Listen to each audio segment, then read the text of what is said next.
And welcome back to the Buckle Up Podcast universe with Brandon Rush and Mama Rush. And today we have on Roscoe Wilson, who is the father of Asia Wilson, the WNBA star, who is also alumni of the great University of South Carolina, just like myself. But she is doing wonderful things in the WNBA, and we are proud of her being the all-star that she is. But today we have on her father, and who I believe that my mom grew up with around the same time. Yeah, we grew up together. Yeah, I can't wait for you all to meet a family friend and a childhood friend and still a great friend. And we'll talk about that when we get there. Okay? Yeah, so he'll be on here in just a few minutes, and we're looking forward to having him on here today on the Buckle Up Podcast universe with Brandon Rush and Mama Rush. All right. Zoom recording.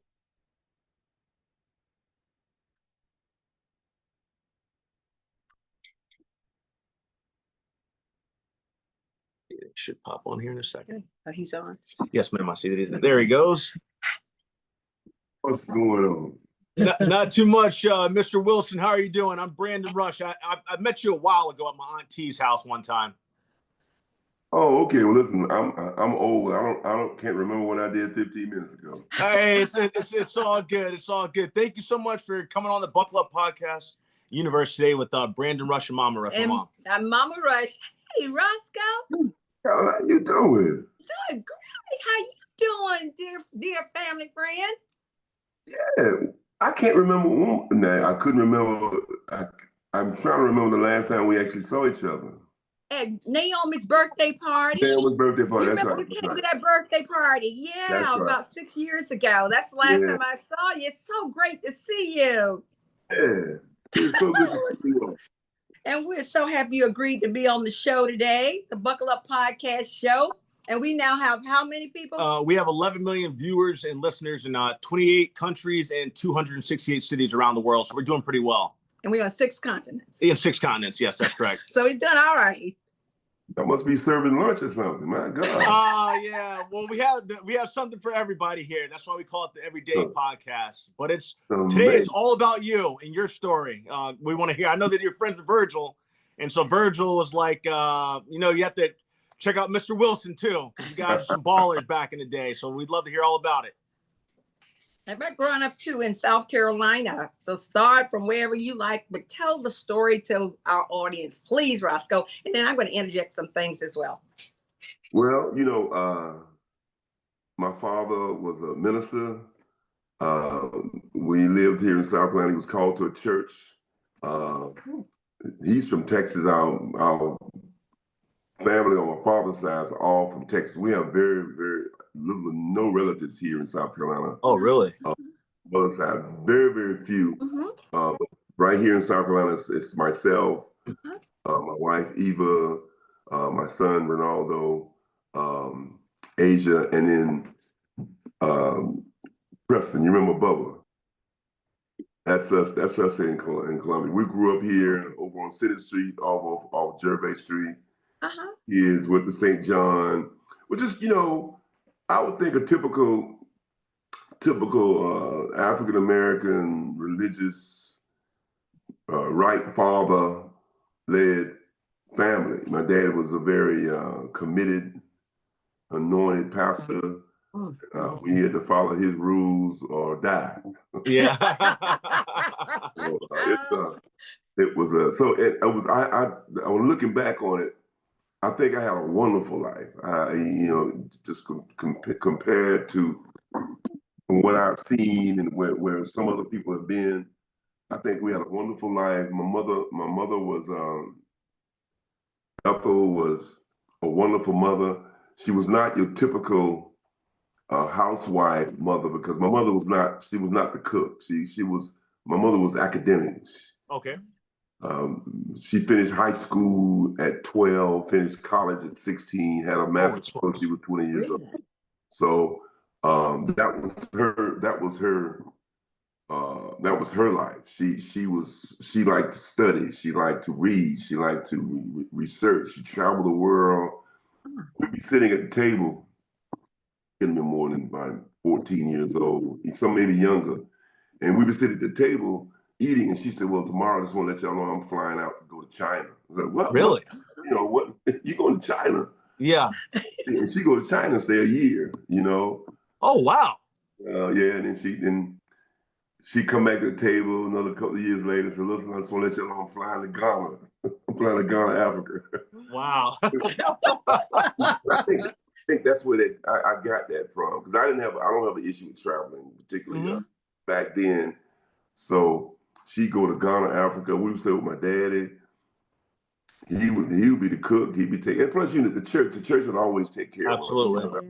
With the church responsibility. So Yeah. I just look at back. It's a blessing. It's just Yes, a sir. blessing. I look back on that and I think about all the people that we came in contact with. Obviously, the Halls. We grew up together back in the backyard back there. That's just the truth. The Dreers and the Halls, they had this, I call it right now we call it the demilitarized zone. Okay. You had the It Dreer was a mess. and then you had the Hall's house in a back behind it. But it was this area in between that we just kind of went crazy in there. You had to use your imagination. It was not any.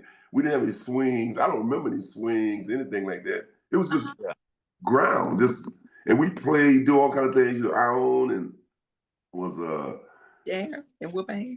Aaron and Sharon, and then you had Wilbraham, but Aaron and Sharon we were close with. And see, Aaron was generally like the thespian. She was always doing something where, it's acting. And then Benzina. I'm just trying to figure out here. It was a large group of us. It had to be what?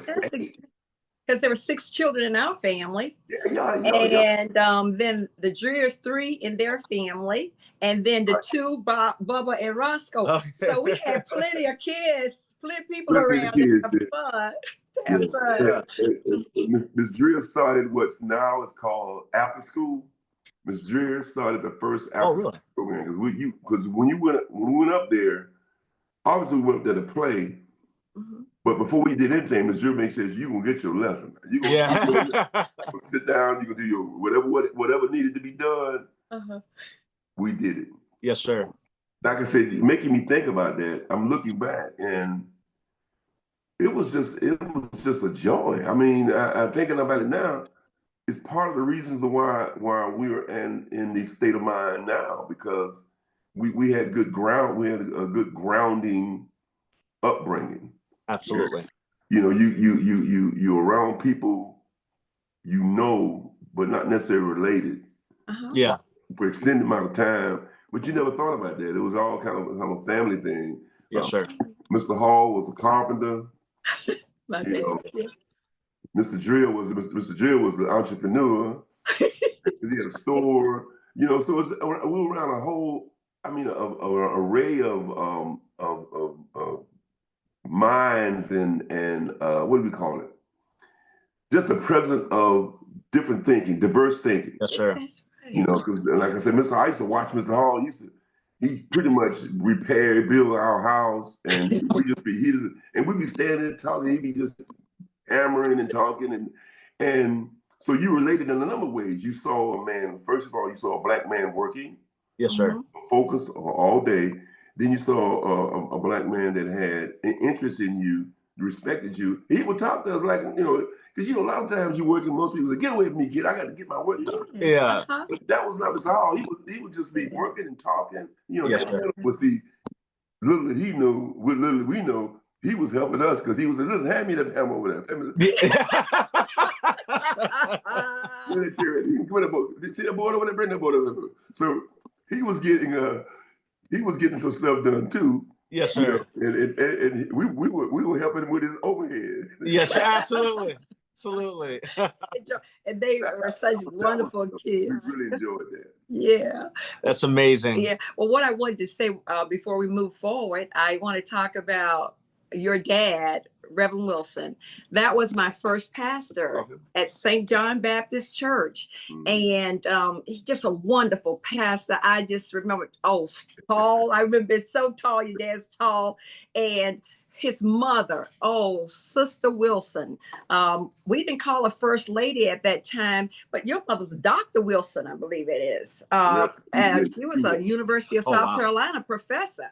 And I mean, not university, but Benedict College professor. That's right. And just everything about her. I always remember your mom walking into church and she would be dressed so fine and just from head to toe. And as a little girl, I would watch your mother. I said, oh, this lady is something.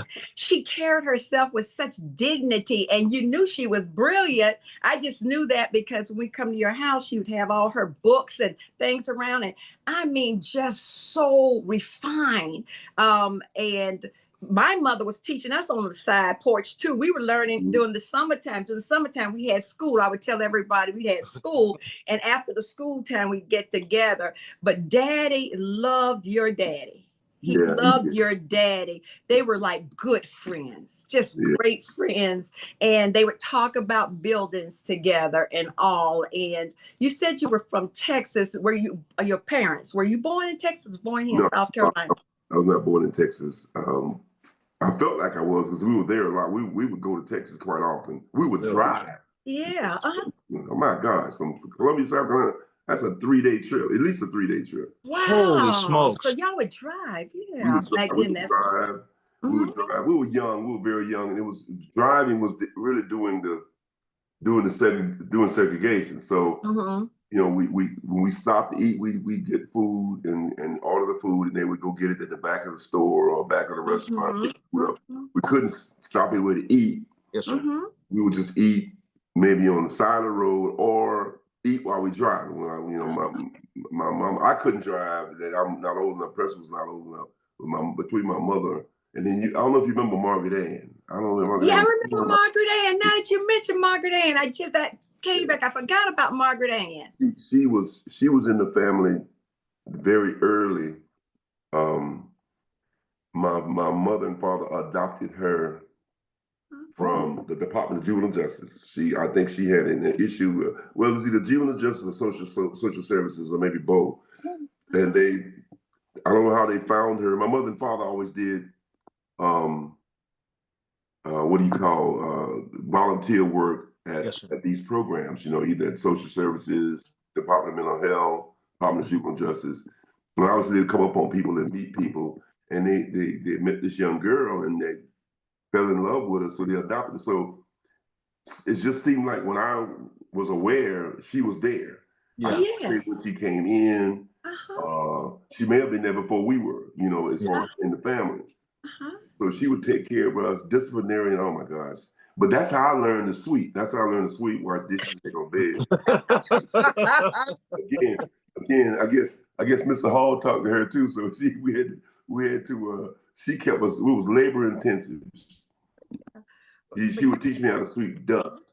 You know, there's just a certain way you sweep dust. You can't just sweep dust. You have to kind of pull it along, you know, keep it from going on. I had all that down. Cooking, you know, making my bed. She taught us all that and taught us about cleanliness and, you know, putting stuff back where it was. But she taught it in a way where it was a battle axe now. She was definitely disciplinarian, you know. You have to, you know, respect, mind my mother and father, mind her. And she would say, mind me, you know, you gotta mind me. So I look back on all that, and I think the progression and the development of our state of mind, where we stand in life, I think it all shaped into that from our families, because, you know, in those days, you know, the minister, anybody working an honorable job or honorable people. Yes, sir. You know, you working, you know, Ms. Hall was a carpenter, Ms. Hall was a teacher, was an educator. My mother was an educator. My dad was a preacher. And those are pretty much the top tier occupations. I mean, you had doctors, you had lawyers. Yes, but sir. in the community, you know, those people, educators and ministers, were pillars. They were pillars in the community because they led a flock. They had people. So you look back on that and you realize why that went that way. You know, Mhm. you didn't understand that. I didn't understand the dynamic at that time. I didn't understand the dynamic of, we didn't have a lot of money, but we never a situation we didn't have anything to eat. That was never a time I remember where, That's what are we gonna eat? Where are we gonna Yes, get the sir. next thing? No, the church would always, take care of us. I mean, would always bring food by. They would go by or invite us. We eat at the Dreers. We eat at the hall. We eat all of us would come to the Dreers for New Year's, I think it is. yeah, we'd have New Year's dinner and Did everything. Granny Yeah. Hall do the shotgun back then Uh, too, or no? did Granny do it now? Shoot off the shotgun then? Oh no, not that. But we would have New Year's and have firecrackers and all that. That's why I don't like them to this day, firecrackers, because All I that. got burned with those firecrackers. But they'd be right there. I mean, they were like our brothers. Yes. They were family. Yes, ma'am. And so we played together. We did all kind of different holidays together. Yes, ma'am. And Reverend Wilson, as I told you, was my first. But St. John Baptist Church, the reason it is there, his daddy was the one that started he was the pastor of St. John Church, Yes, and grew that membership, grew that faithful membership. And right now I see how big it's taking up that whole thing on Beltline and all. Imagine that. Reverend Wilson was just wonderful. And we'll talk about, want to add more about him shortly, but he spoke at my daddy's service. He spoke he spoke at my daddy's service. I tell you, he was just, when I would see him, to me, he represented what God wanted me to see as a kid. He wanted me to get that foundation from a pastor that really cared about his flock. Yes, ma'am. And imparted the word of God to us. And that's why I love your daddy and your mother so much. But Roscoe, we're gonna keep on talking. I gotta interject some things along life's way as we talk to each other. You can see me trying to catch up. Yeah, I'm good with it. I'm not complaining. Yeah. This is what we want. What we want our viewers to see, this kind of thing. Yeah, let me tell you, I see you in each one of y'all. I see y'all look just alike. Y'all could be brother and sister. Oh, yeah. Oh, you make me feel so good, Roscoe. No, but y'all look so much alike there. I mean, it's amazing. Some people you got the kind of strange. Let me see here now. Yeah. You all look so. And Carolyn, what are you? Don't even say no ages on it. Don't talk about age today. Don't talk about age today. I'm just trying to keep on going. You talk about look-alike. I haven't met your son, but your daughter, when I see her on the court, I have said that from day one. I said, Asia, Roscoe. I said every time, don't you think you spat her out? I tell you. Yeah, a lot of people say that they don't know. Because see, what's funny is that you never met my wife. I only met Eva. No, I haven't met your wife. Eva is, if I can say, Eva has the color of the South Sudanese tribe. Eva is black. Okay. She way past African American. She like black. I mean, she gonna get mad. She gonna get mad at me. I know she gets mad when every time. Right. All right. This is what this show is about, having fun, talking to you. Yeah, you're pretty funny there, Mr. Wilson. She's black. So when Asia was born, Asia was white. I mean, she was white as snow. And I'm like, so I'm looking at my wife. I'm looking at this baby. I'm like, I said, doctor, is that my baby? And the doctor said, yeah, Mr. Wilson. I said, that baby white. What are you talking about? Where your mother? Yeah, I was like, look at her mother. And she's looking up, and I'm like, this can't be true. This is too much. I mean, she was white as snow. And she said, that's your baby. So it was so funny when we would be in the room, like people come by the room, and visit us, and so I was not there when one of my coworkers came by to visit, and he called me up. She said she went over there. She and his wife and daughter went by to see Asia. Went by to see Asia at the hospital. I was not there, so he called me up and said, Roscoe, my daughter tells me y'all got a white baby. So it was funny. It was funny. But when she came home, everybody started, hey, this is something else. But she browned out. She browned out in her time. but it was so funny how people just joke with us about that. So yeah, she looks like me. She does. I got to give it to her. I can't. I have to claim that. That is totally me right there. That's you. Ben Hall, my brother, asked me talking about when he saw Brandon talking about, is that the mailman child? Yeah, that's I'm looking at y'all. Y'all fooling somebody, and I said, your features, everything, eyes, everything, smile, she is you, all the same. Mm-hmm. Yeah, all the same. That's amazing. But you are Asia. She played last night. Oh, how'd they do last night? I didn't watch. They won. They broke 500 because they've been struggling this year. They were last year. They were pretty good, but and then 2 years before they were back-to-back world champions. Yeah, I remember that with the same team. So yes, sir. Now they're struggling this year, but they broke 500. So they're 12-11 right now. But I think they own the up. Good. That's good to hear. The Asia did well. Asia had 24 points, 14 rebounds, some blocks. Wow. Outstanding. She did good. Oh wow, Roscoe, we'll get to her in a minute, but I want to keep on the subject of you because we have not been with you I haven't seen you, I said 6 years ago, but before that, prior to that, it was a long time because we moved and we went to different colleges and then I went to work for a company in Delaware, DuPont. And so I've missed a lot of your high school. You went to high school somewhere, you went to college somewhere. Tell us about that. Yeah. I want to bring it back to you for right now. Then we're going to move on. But I want to hear that story because I've missed a lot of your life. Well, I went to from if you remember, I don't know if you remember where we lived on Farrell Road. There was an elementary school called Farrell Road Elementary School. I went there because I could walk to school from there. From my house. And from there, I went to W.A. Perry. Which is over on Bonneville Road. Couldn't walk, but it's right in the area. Right, we say across the tracks from where we live. Okay. And it's not far from the church. Not far from the church at all.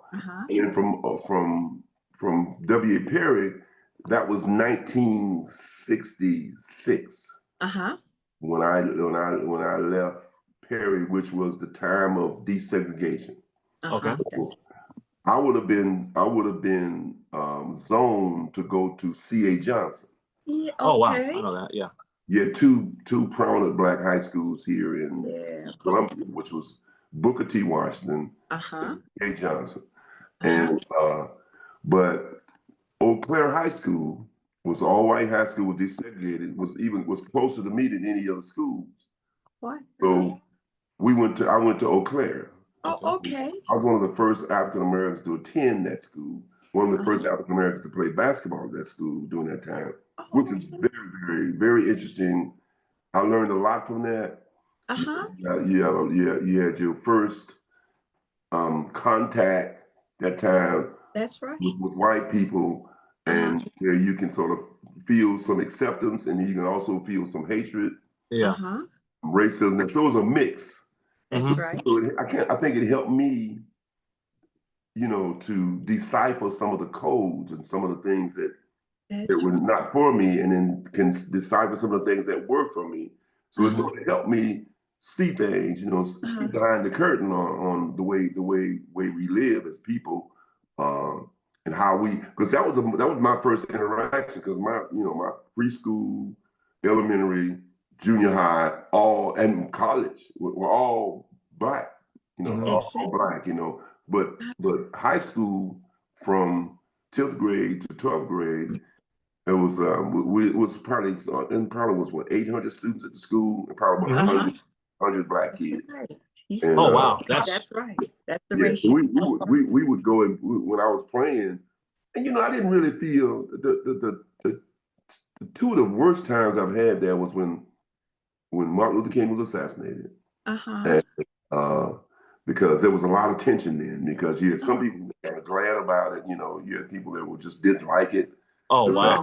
And then you had other people that sympathized with it. So, like I said, again, here you walk in this path, trying to figure out who's with you, who's not with you, who's against you. And sometimes you didn't know, because they wouldn't let on in front of you that they were for you or against you at all. You just had to kind of decipher that. Mhm. The other time was when I played basketball. We played a team called Dentsville High School. It's now it's a middle school now. It's called Dent, but it's right in the area called Dentsville. Carolyn, do you remember when did you leave Columbia? Well, I left Columbia in '77 because I was recruited after finishing. I went to South Carolina State University. And Right. so but we did the integration thing too, because Daddy was at Eau Claire. I think Daddy was one of the teachers that they put over Eau Claire. And then Oh yeah, that's right. That's right. So you had Daddy from Perry. You remember Perry? Daddy was at Perry. And then when they had the integration, forced integration, Right. Daddy went over to Eau Claire. And so you saw Daddy there. And then I went to Columbia High School, downtown, the downtown. Oh yeah, What you say? upstairs. It was upstairs. I remember we used to play. You had to go upstairs to go play them. Now I remember that. Yes, exactly. So with that, so you were asking the question. So what happens is I went to Columbia High, and see, that's how we separated, because when it was downtown, exactly. And then mother was one of the teachers to teach French at Columbia High for the first time. And so we all had that experience of integration, which was a good thing, forced integration. At first, we didn't like it because we were so used to having our wonderful times together in the Black community. But when we went to, one thing, what made me feel happy about it, you got a chance to know other people from different walks of life. And then they found out how smart we were and how our parents had done by us. So their perception of us became better. And then our perception of them was, okay, well, we see, so we'll do, and we have a good time. All right. So that's how we did. So that's how that went. It was interesting because the school, Dentsville High School, was right there in that area off of Two Notch Road. It's called Decker Boulevard. It was in the area. It's called Dentsville. Yeah. We went to play a game there. And it was me. It was 3 Black players. It was myself, a young man named Mike K. Roof, and then Joe Roach. Joe Roach was my neighbor. He lived down the street. We went to play Dentsville, and the other team had 2 Black players, twins to be exact. They were twins. And the Dentsville side of the gym was all Confederate flags. They were just waving Confederate. Oh wow! Oh wow! This is crazy. And that's the first time I've been that close to it. To see, not to jump around. When I was years old, I don't know if you remember, Carolyn, my daddy used to teach Bible on the road. He for Benedict, but he would go to Newberry, Bamberg, Barnwell, and would teach Black ministers the Bible. They wanted to be ministers, but they had to learn they had to learn grammar, Reader's Concordance, those kind of things. So he would teach that. I didn't know that. The Black ministers, and he would do it in the evenings because they had to work their regular jobs in the day. So we would drive down to these places. We'd be 80 miles away, And sometimes when we would stop in these towns to buy peanuts and that kind of thing, keep it moving. But one particular night, we got stopped. It was this young kid, white kid. He had a gun, and he was stopped because the Ku Klux Klan was having a meeting. So I don't know, it was Barnwell, or I don't know what town it was. And he told us that we could not go down this road. And I could see the lights from the fires and the kind of in the field. And he said, well, y'all can't go this way. And one thing I hate, I was terrified to a certain degree, but I was more shocked. Yes. My daddy had to say yes, sir, to a 16 and 17-year-old boy. Wow. And that really, really hit me. But he just kept his hand on me. He just kept his hand on me because I wanted to say something because I didn't know what's going on. Who is that? Is this? Yeah, dangerous down there. It's dangerous, but you want to speak up. Yeah, he just kept his hand on me. Why are you talking to my dad this way? We were always taught respect. That's correct. But he just kept his hand on me, which telling me, okay, chill, it's gonna be all right. And I saw that flag. From that point, my whole perception of what the flag was all about, which I knew was not anything, and it wasn't for us. It really brought brought to fruition what the mentality of that is, and how anyone that carries that flag or believes in that flag doesn't have my best interest at heart. Absolutely. Correct. Roscoe, can I ask you one question real quick? Mm-hmm. Was that cop trying to keep you guys from the danger, or was it like? No, this wasn't a cop. This was probably one of the workers for the Ku Klux Klan. It wasn't a cop. It was just he just was blocking the road because he didn't want anybody going down in there Okay. that weren't a part of them. Oh, I didn't realize that. I thought it was an officer just like, hey, No, it's best not to go. This was a young kid. Just a young kid that was assigned to stop people from going down that road. And I was like, whoa, okay. So, so from that point, I just never, when I see the Confederate flag, that's all I thought about. I thought about Yes, sir. Absolutely. My daddy got to say yes, sir, to somebody that we were always taught, you say yes, sir, and yes, ma'am to your elders. That's I don't care who it is. So, but those are the kind of things that that sort of help me, what's the word? Help me develop my course of life of how I'm going to see things, from high yes, school. sir. I can view it and handle it. All that kind of thing. And everybody's not the same, but everybody's not bad either. Absolutely. It just depends on what situation they're in, what peer group they're interacting in. That's correct. They could be real good in one place, and because you know how we are, sometimes people you speak to people, but you see them in other venues, you see them in other circumstances, they don't say anything to you. But that's black. That's black too now. That's not just white. Yes, sir. But you learn how to deal with it, and just you write it off to. I just learned something and keep it moving. So yes, sir. Yes, okay. That's the whole the from Eau Claire with the Eau Claire, and like I said, the whole Martin Luther King thing was just real tough, tough. There was a I wanted to play basketball. This was April 4th, I think it is. I think he got shot. He got assassinated April 4th, 1968. And I wanted to play basketball, and so when I got to school, I knew it was gonna be some mess. When I saw it on TV, I said, "This is gonna be a mess here at school," just sort of prepare myself. So as soon as I got there, this football player comes in and said, "Roscoe, man, this guy has been going around school bragging about the fact that he's glad that Martin Luther King was shot, and maybe these N-words will settle down, And I'm like, what? So we must have a discussion with him. So we must have an academic discussion to exchange our views with him. So yeah, absolutely. We went looking for him, and so we found him, but he was in the dining hall, in the cafeteria for lunch. That's about the time we found him. He was in the cafeteria. And so we told him, listen, when you come out here, we're gonna have to talk. It's gonna be some issues here. We got to talk. Sir.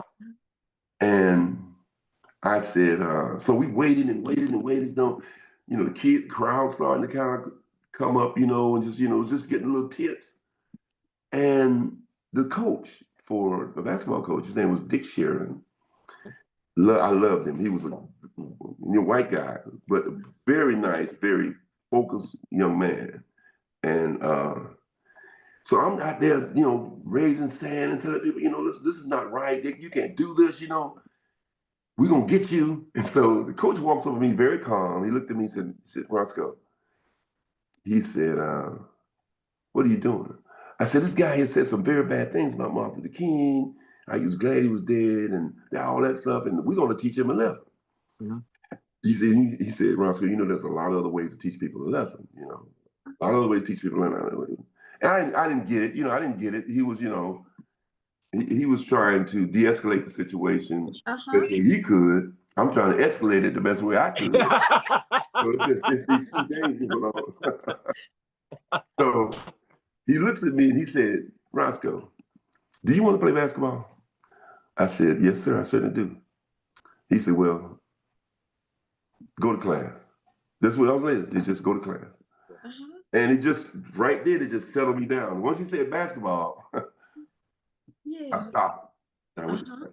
But then I told him, I said, we got to do something. So he told me to go talk to the principal. I told the principal what was going on, what was happening. They didn't suspend me or anything. We didn't, I didn't. That's the last thing I need to do because then I got to face my dad and mama. Yeah. It's worse than the But so I went to and I told the principal what our concern was. I really did, and he allowed us to form what was called then the biracial committee. Okay. It was a committee of Black and white kids just to sit and talk about differences and what we're doing and why you feel this way. And at first we were young, we were just complaining, why it's like this and why we can't do this and why we can't. And they say the same thing, why. So it started the biracial committee, and then that biracial committee went on until I left school. And so, good. But think about it now. What do you think would have happened to me if I went in there and I beat that guy up? Would have been to jail probably. Yeah. Would have got suspended. I'd probably been in jail now. Oh yeah, true. That is exactly right. So, started a whole entire race thing. In essence, he saved my athletic and my regular life. I could have been arrested, had a record, and I told him about that. He remembered it, but he passed away. But I told him about it. We went and sat with it because I was crazy about him because he always talked about being a good person. Which my daddy always talked about being a good person. He always talked about being dedicated and committed to what you want to do. He said, but basketball was a part of. He was a coach. He was a coach, but he used the aspect or the perspective of being a person. Basketball is not everything.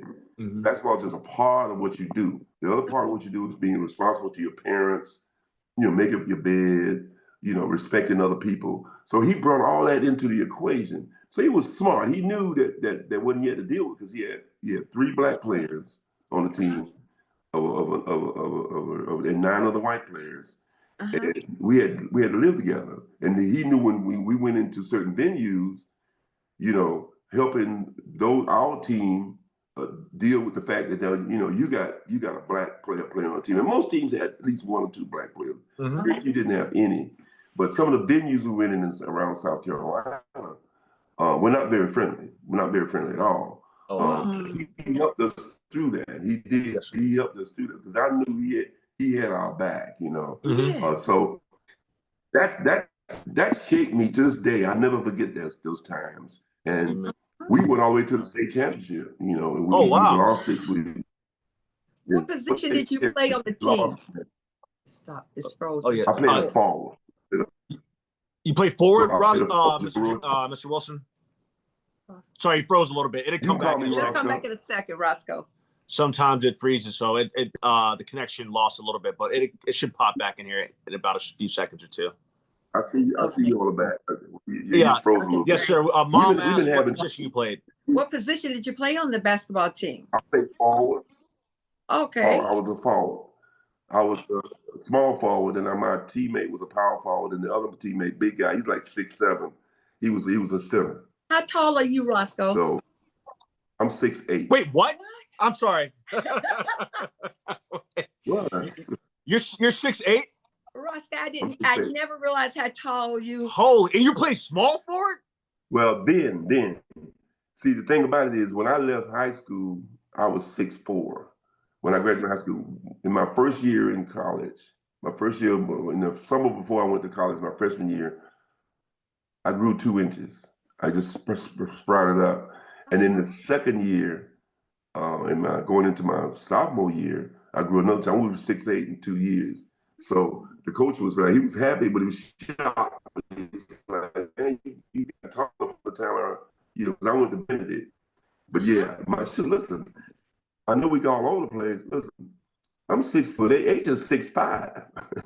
Yeah, yes, sir. Age is 6'5". Yeah. Okay, she's tall too. Yeah. So when I played overseas, I had teammates with 7'1", 7'2". Look, I look up to, like I tell people, it's all relative. Like you look up at me, like Carolyn, if you look up at me, understand that I look up to I had teammates that I look up to like you looked up at me. So they would call me Pee Wee and that kind of thing. So I was 6'8", 230, 240 pounds. I was little, That's a small forward right now. That's a small forward right Yeah, now. you're right. It's That's a 6'8". small forward right now. Yeah, which is crazy. Yeah. I mean, because Magic was 6'10", and he's tall as tall can be. I met him one time. So you played 4 years.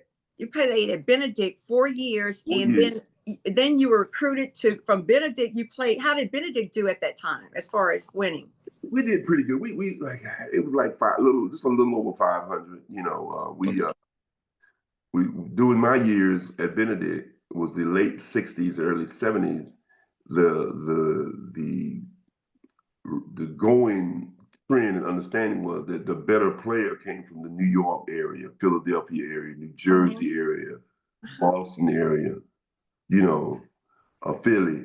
Those were the best players, and that's just the way, Frank, our coach at USC, loved New York ball players. He just loved because they're flashy, smart, and then basically New York was the mecca of basketball in the 60s. Okay. In Boston, that was the whole rivalry between New York Knicks and the Knickerbockers and the Boston Celtics. That was the mecca of basketball. So then they figured that anyone coming from those areas was very good. But they differ. I think you had some very good players in the South, but that was prevailing sentiment that's what it was. So I had to prove myself that I would be worth, because I had all these players from New York on the team throwing the ball all kind of ways, just and playing a whole nother style. And my mother helped me with that. My mother told me, she said, "Roscoe, how you doing with basketball?" Because she played a little basketball too in high school. I said, "Well, Mom, I've been struggling because I can't pick up their rhythm. I don't know where the ball's coming from sometimes because they're throwing it and they don't look at me and throw it. So that's the whole thing. You sort of telegraph the path back in those days, but they were like, look at you and throw the ball that way. Throw the ball, look at you, throw the ball.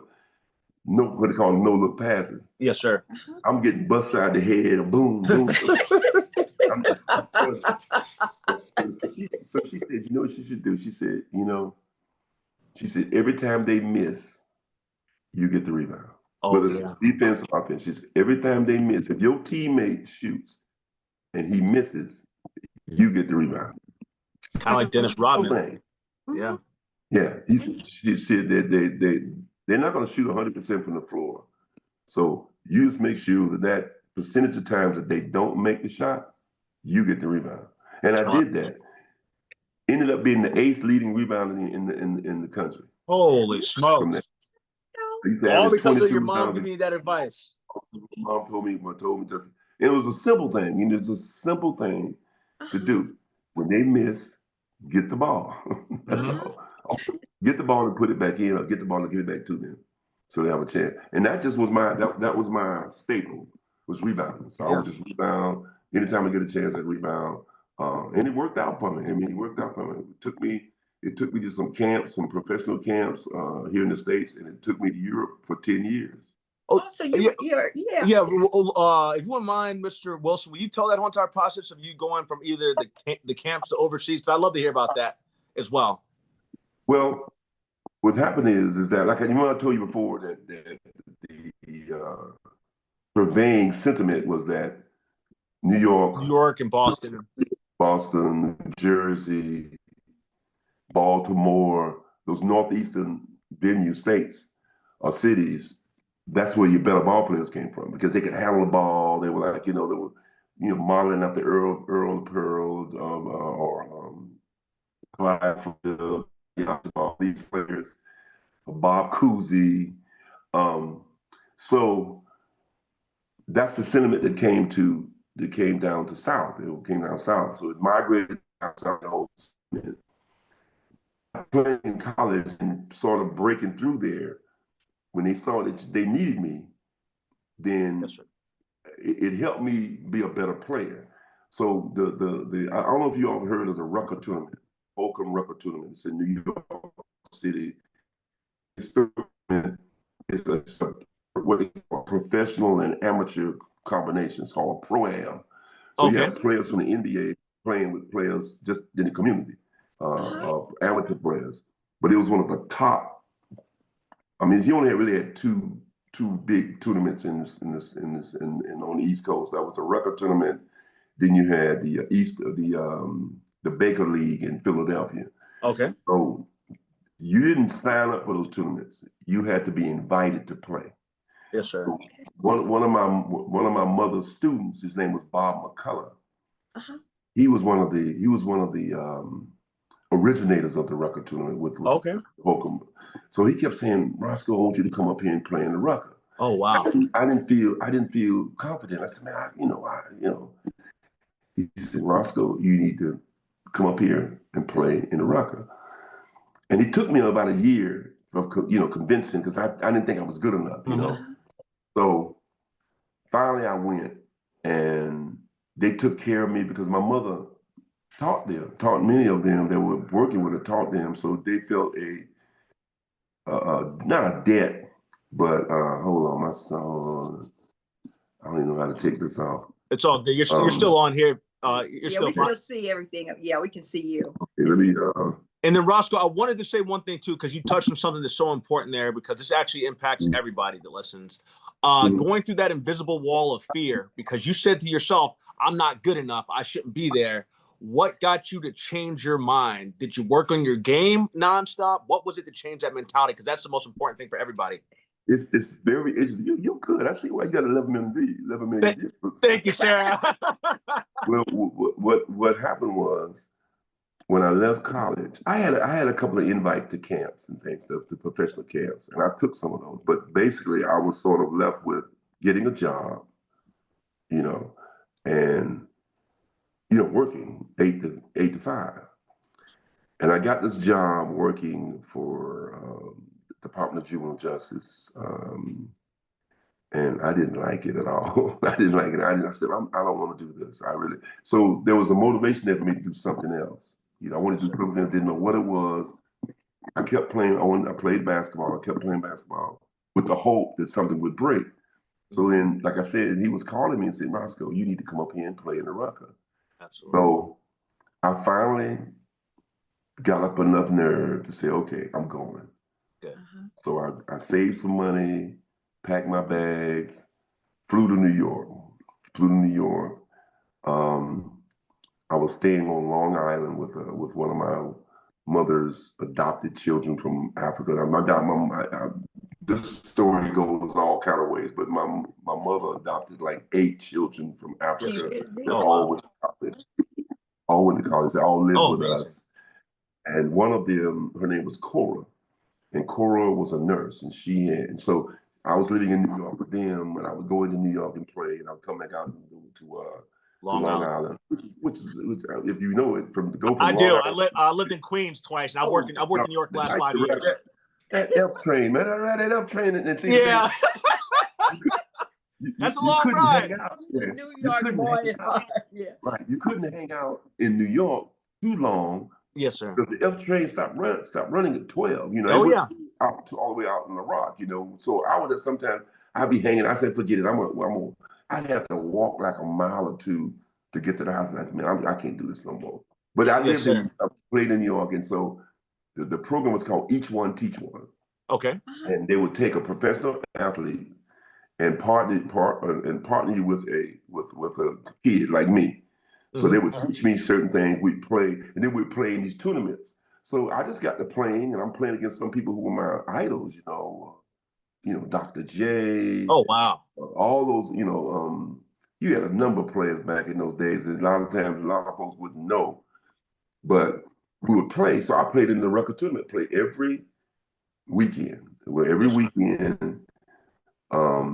we would play. And see, before the Rucker was outside, it was like one of the world famous Rucker tournaments. It was outside in the Polo Grounds in New York, 153rd Street, 152nd Street, something like that. Polo Grounds, play outside. But because of the concrete, because of the asphalt, was really damaging knees, and they went inside at the City College of New York. So we played City College. So I played, and people just, my mother would come see me play. And I played for that year, and the European teams were recruiting. You're allowed to have 2 foreign players, and most of those players were usually American. So European teams would be there, or an NBA team would be there and see you. They pull you out and say, okay, we want you to. I tried out for some NBA teams, but I remember distinctly the last day of the tournament. No one had said anything to me at all. I didn't want to say anything to me at all. I mean, God, I said, so I'm feeling like a failure now, you know. So I hadn't, you know. So finally, I'm sitting there, and this guy just walks up and he says, "Mr. Wilson, how you doing?" I said, "I'm fine." He said, "Well, listen, would you be interested in playing basketball overseas?" And I said, "Well, yes." I played in Afghanistan if it asked me. Yes, sir. So he said, "Yeah, we have a team was very interested in you to play in Sweden." Okay. I said, "Okay." I said, "Okay." And from there, I said yes. And from that point on, my life changed because that was my first time going overseas, out of the country. You know. Yes, sir. I talked to my mother about it, and she said, "Yeah, listen, if that's what you want to do, you do it." And so I just remember they got all my stuff together. They paid all my bills, and they took. Oh, wow. You had housing, you had apartment and all. Yeah, they had all that. I mean, when I left, I had some bills. You know, it wasn't anything insurmountable, but I had bills. They took care of my bills, gave me a contract, and I remember sitting on the plane. This was before 9/11. Yes, sir. I'm sitting on the plane, and the stewardess comes to me and says, "Somebody wants to see you." My daddy had flown to New York and caught me just in time before I left. Oh, wow. So here I look. So I go to the door of the plane. I look. I walk back out the plane. Gave him a hug. He said, "Good luck. I'm gonna be praying for you." And I'm just like, I'm like, this is amazing, because you didn't think anything about it. Now you couldn't do that at all. You can't walk on the plane. Yeah, we could walk on the plane. And he said, I remember when I walked away from him, I looked back at him. He went like this. He said, "Don't forget, you got to pray." Hey, he pointed up. Yes. And I flew from New York to Toronto. Okay. And then that was my first time out of the country. Obviously. Yes, sir. I'm in an airport, but I'm still out of the country. Yeah. flew to Toronto, and then from Toronto, flew 8 hours to Stockholm, Sweden. And just my life changed totally at that time. I mean, totally changed. Roscoe, Mr. Wilson, can I ask you actually a question about that too? You were I mean, I don't know, because I know how it is now. Sweden people really like black people now. But at that time, you were probably pretty, you probably were, I don't know. But I just know Europeans, all I've heard is like how my friends tell me they go overseas, how much they love. They do. They are enamored with. But see what happens in Europe. And I was married. I was married. Yes, sir. And I understand. But they are enamored with the hair. Then your hair, and then a lot of times when you're in Europe, I know in Sweden they have a lot of documentaries on Africa. Really? And they related Africa to anything black. There was this Africa. So I said, listen, you all know more about Africa than probably I do. I couldn't tell you anything about Africa. Yes, sir. They were, particularly then, back those days. United States passport was valuable. I mean, because we were the world leaders. We were the best people in the world. We helped everybody. Yes, sir. So you were very well received. And then on top of that, if you're a good player, you also very well received. Yes, sir. And so I went over and I just had a blast. I mean, we were playing games, and people loved you, and I enjoyed. You signing autographs. I'm signing autographs. I mean, y'all don't know me from Allen. But you're like a hero to them. Like you're the star of the country. And we would play, and what was funny was that when I would play, I would generally see another player on the other team who I knew from New York. Oh, okay. Because that's where they got all us out of New York. So yes, sir. I said, oh, and I was like, oh man, how you doing? We stopped, and they weren't used to that, because when you're opponents, you're supposed to be opponents all the time. So you don't do, you're not buddy. Right. It's like you're enemies, but we weren't like that. We were shaking hands, hugging, how you doing, man? Then we play Glad against each to other. see That each other. mentality, yeah, that mentality didn't click. You know, so how you can play, be friends, and then you play against each other, and you try to kill each other. Well, Yes, sir. that's sport. That's a sport. But yeah, Sweden was very interesting because that's where a lot of the draft dodgers went. A lot of people Oh, did really? fight in the Vietnam War. Yeah, Sweden was a neutral country. They were neutral, so they stayed out of that whole detente thing of, you know, we are for the United States, we're for this group, we're for this group. No, they stayed. And see, Sweden had a history of being neutral, even during when Hitler was moving through Europe. Sweden didn't fight Hitler. Oh, really? No, he didn't. No, they used its women to interact with with Hitler's men, partying, singing. You know, you've seen when they're drinking the beer, the ladies. Yes, sir. That's how Sweden sort of dealt with Hitler. But so they I don't know where it is right now, but then they weren't looked upon as very. They didn't like them because the Danes fought them, Denmark fought them, Finland fought them. I don't know I don't know if Norway fought Hitler or not, but Sweden allowed Hitler to move a little further through Europe because of the fact that they didn't want to fight him. Yes, sir. You know, they just sort of used they socialized with them and said, okay, we won't do anything here. You have beautiful women, we're partying, we're having a good time.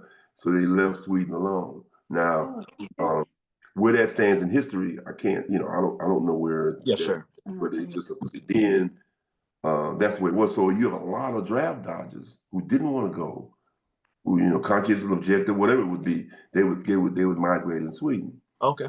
I met a lot of these young brothers, and they were like there, and they were like, they had interacted.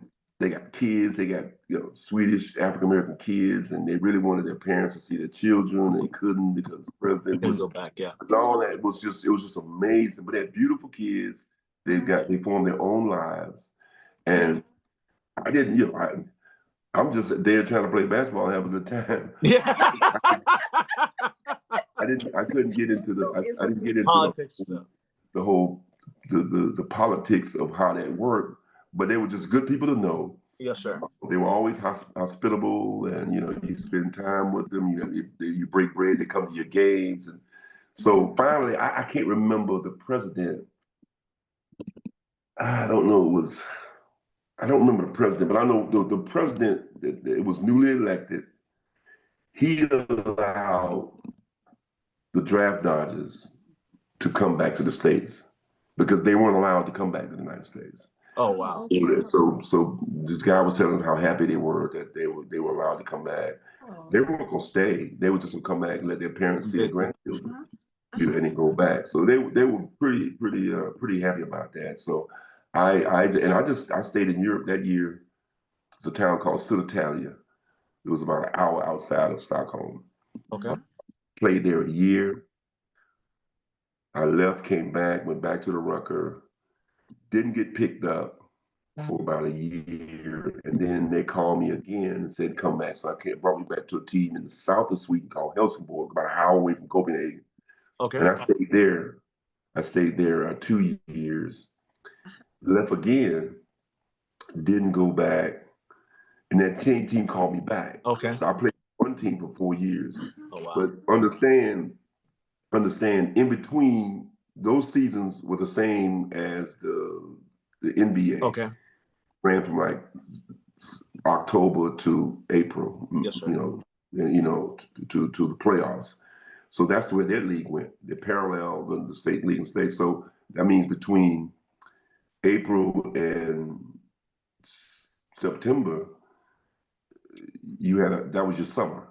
Yes, sir. So what I would do is I had a buddy. He called me. He said, "Come to play in Venezuela." So he said, "Roscoe, you want to play in Venezuela?" I said, "Yeah." So I flew from Helsingborg to Caracas, Venezuela, and played in the summers there. So I had 35 degrees below zero in Europe and Sweden.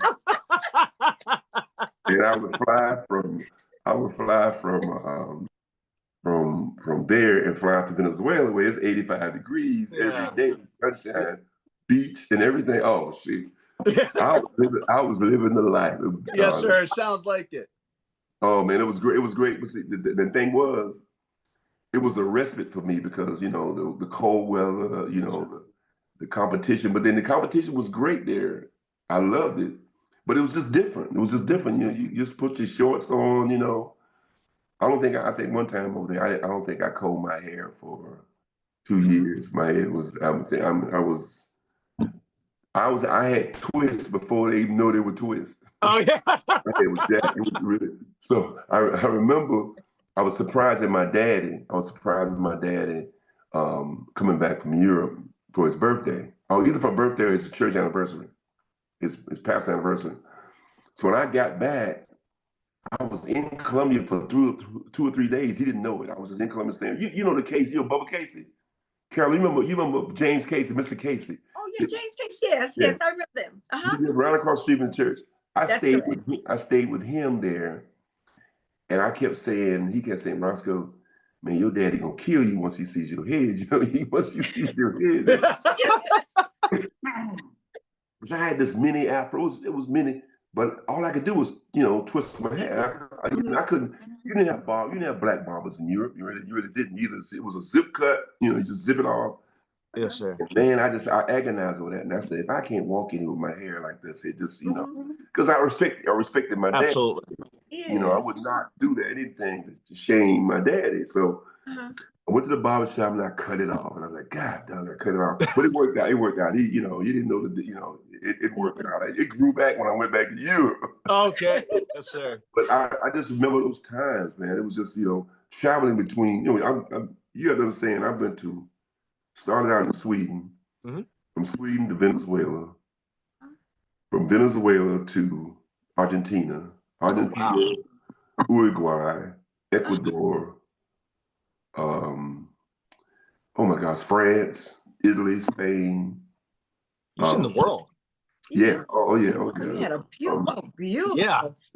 We traveled all because of basketball. All because of basketball. Because when you're playing, you play for somebody, you're on their dime. Yes, sir. So when I came to the States, I'm on my dime. So I like to be on somebody else's dime more than on my own dime.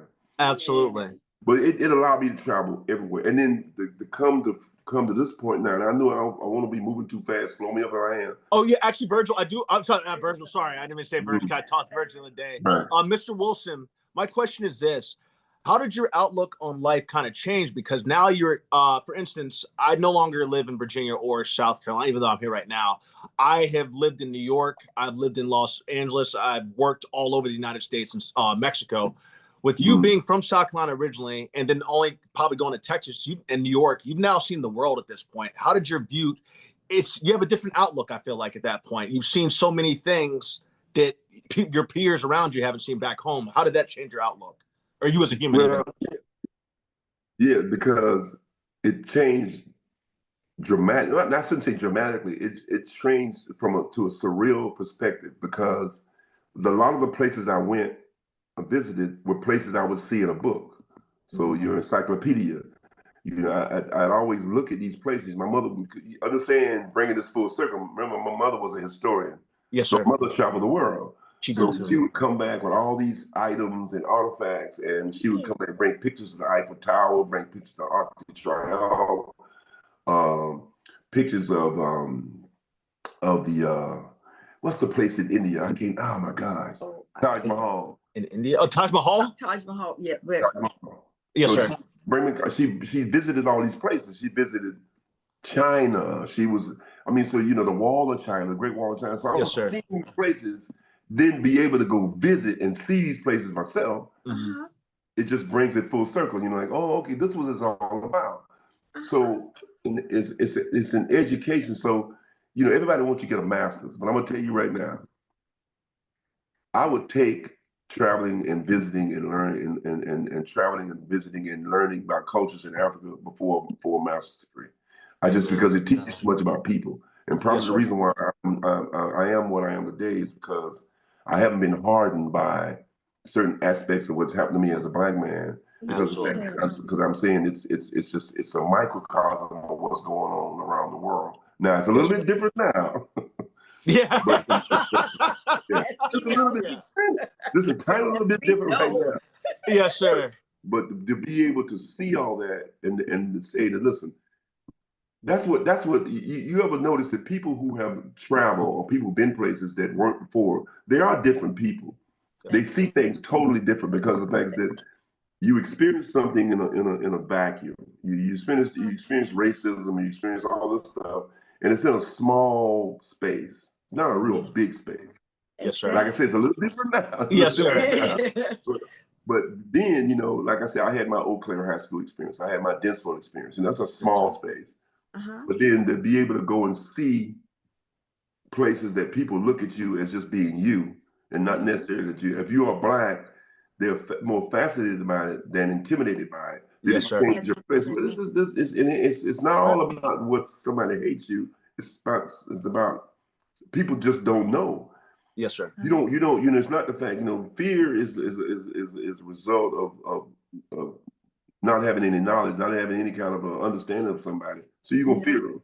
Absolutely. Walk with blinders on. Yeah. So blinders on. You looking at one. People have blinders, so they just see in one direction. But what happens? What life gives you and what your exposure gives you, it's a chance to see and be open about different cultures, to love people for who they are and not how they treat you so much, because you can see that they have not had the experience to understand that the world is huge and people love people outside of this little box that you might be in. One might be in. It's just like you in the world, and you standing in a forest, like that whole forest tree. You stand in the forest, and you're just looking at trees instead of understanding that you're in a forest. You're in a vast forest. So there's a lot more past these trees than there are other trees, other type trees. So I always use that adage because people say you can't see the forest for the trees, which is true. Because you right in these trees, you in this group of trees here, and you don't know. So you go further into the forest, you can see more. You got animals, you got everything. You the perspective thing. Some places warm, some places cold. So it's really helped me. It's really helped me. My travels have helped me be who I am because of the fact that I've had to carve my own path. Because my daddy was not. He wanted good for me. He wanted me to get a good job, with good benefits, get married, have children, and just go on. That wasn't exactly my plan. Yeah. Your plan was to. That's right. Yeah. No, but he understood it. He knew what I wanted to do, but he didn't stop me. He just made sure understand what he wanted from me. Yes, sir. I remember he told me that he had to work with his father-in-law. Now, his father-in-law was a carpenter too. Okay. Oh, okay. My mother's dad was a carpenter, and he remembered. He said he was standing on this rickety roof back. It was in the 30s. I mean, probably in the 40s, late 40s. And he's on this rickety roof working. And the roof is on the top of his house. They're like on his house. And he's trying to hammer. He's not doing a very good job of working. And he says, "Roscoe, you'll never be a good carpenter." And my daddy said, he said to myself, "You're right, sir. I'm never going to be a good carpenter. This is not what I want to do right here." And so I think he understood the same thing for me, that they wanted me to be certain things, but I had other aspirations. My mother motivated me to see outside of what we were living in. And that's what my mother was. She had a vast view of things. To talk to her, my mother started the first voter registration for women in the state of South Carolina. Really? That's amazing. And a part of history. Yeah. She's formed for all women in South Carolina. Oh yeah. I used to read back. It's an historian here. That I go and he shows me stuff and shows me pictures and things from back in the day when I was a kid, younger. The things that my dad and mother used to do, and so I was real proud to see that, and we taught that to Asia. We made sure Asia and my son understood that you're part of a family of doers, a family of purveyors of some type of truth that you're just not going to sit and accept what people say. Okay, you need to do this. I never wanted to do that. Yeah. I always wanted to do other things, and people thought I was being flashy or not. I was not being It's just flashy. exposure. Yeah. It's exposure is what you're paying. My son's like that now. He dresses differently. now I got to remember my son. My son is a DJ. He does a lot of DJs for all types of entertainers, you know. So wow. so I remember that when Asia was in high school, Asia loved Drake. Oh, she loved Drake. She loved Drake. And Drake. Oh, okay. Drake, yeah. And so I bought her tickets to go see Drake. And as fate would have it, her high school championship game fell on that same. Oh, wow. She couldn't go to see Drake, and I had to tell her, I said, Asia, I'm gonna have to sell these tickets and get it, sell these tickets because you got a championship game. And she was kind of bummed about it, but she knew what she had to do. She didn't play. Yeah. And so did my son. So the night they played the championship game, they won the championship. She was MVP, awesome. The whole thing. So we were right here at this house here. And so it's like 3 o'clock in the morning. So I hear Asia screaming. She's like, screaming at the top of her voice, terrified, terrified. So I jump up. What is God? I thought somebody broke in the house. My son DJ'd Drake's concert, right? Oh, no way. Yeah, he did. So he got Drake to send her a personal video. Oh, wow. And him to her, and told her what a big fan he was of hers, and she had, she's a good basketball player, to keep doing what she's doing, and hopefully one day we'll get you a chance to get to one of my concerts. Oh, wow. Amazing. Lost her mind. So now, those kind of things motivate you, because what it teaches you is that even though you're giving up something, you somewhere along the line you'll get something. You'll get something back for that. That's amazing. Yeah, it is. And so Asia is grown far beyond her years. She's more profound sometimes than I am on some things. She sees things, But, yeah. One thing about his daughter, I want to tell you how I met her. But one thing I want to tell you, you met Brandon's daddy. Okay. In Virginia. David Smith was my husband, David Smith, and you met him because my husband came home and said, I met Roscoe Wilson. He was you met him he was Deputy Secretary of Commerce and Trade for the state of Virginia. I don't know if you met him in that office or when he was a banker. I know because I had an office in Virginia. I worked with at-risk kids. Okay. Yes. So we worked out of Norfolk, particularly out of Norfolk and Richmond. And I did meet him. You're right. Did you know that was Brandon's daddy? No. Yeah, that's Brandon's dad. I was married to him for 32 years. And so he came home. He said, Carolyn, I met someone from your hometown, because he grew up in Denmark, South Carolina. And so he said, I met Roscoe. I said, you met Roscoe? He said, yeah. He said, Roscoe came to my office today. That's right. So I didn't know if you put it together that I did not put that together at all. And he grew up in Denmark. Yeah. Denmark, but he was born in Columbia. He grew up in Denmark, South Carolina. His daddy was the bishop of Bishop Edward Smith, of Progressive Church. You know that church across the street from St. Johnson? Yeah. That's his daddy, the guy my husband met. Yeah, and that's Brandon's granddaddy. That's amazing. Listen, I thought you didn't put that together. That's why to make sure you put that together today. And then, like I say, Denmark, South Carolina, that's a whole other podcast. Oh, yeah. Oh, it is. We can make that a secret. Our parents used to ship us down there for summers. The summertime, because we lived in Virginia, we would send them down to spend time with the grandparents, and Brandon hated it. He said he would look at his suitcase, and he would look at he wanted to come back. Going down to Mama Neal's. Yeah, it really was, man. Yeah. So that's what I wanted to put together too. That you had met, you had met his daddy. Oh, And so God, with that's that, but amazing. that's how I met your daughter. So that's what I want to put together when we talk about children. Oh. So Brandon, they were born in Virginia. We lived in Virginia for a good while. They were born, and my oldest son born in Virginia. What part of Virginia? Richmond. Richmond and the West End, Short Pump area. the Short Pump area. Are you familiar with Virginia? Right. Short Pump area out there. Okay. And so, so they grew up in Virginia. And then Brandon. I went to Carolina. I'm a graduate of Carolina. He's a graduate of University of South Carolina. He was in the journalism department. What did you come? I graduated December of 2007. And then now I go back and guest speak all the time. Yeah, he is he's an adjunct professor at USC. Okay. So he speaks at journalism school. Yeah, anytime they have me there, I always go there and speak. I love doing it. Yeah, but he talks about the acting and everything. And so that's what happens there. But I want to talk about how I met Asia. They were having some program at St. John. It might have been something. I don't know what that program was. And you knew that the Hall kids weren't really into sports, all that kind of thing. We didn't follow a lot of it. And I know your daughter was so great in high school.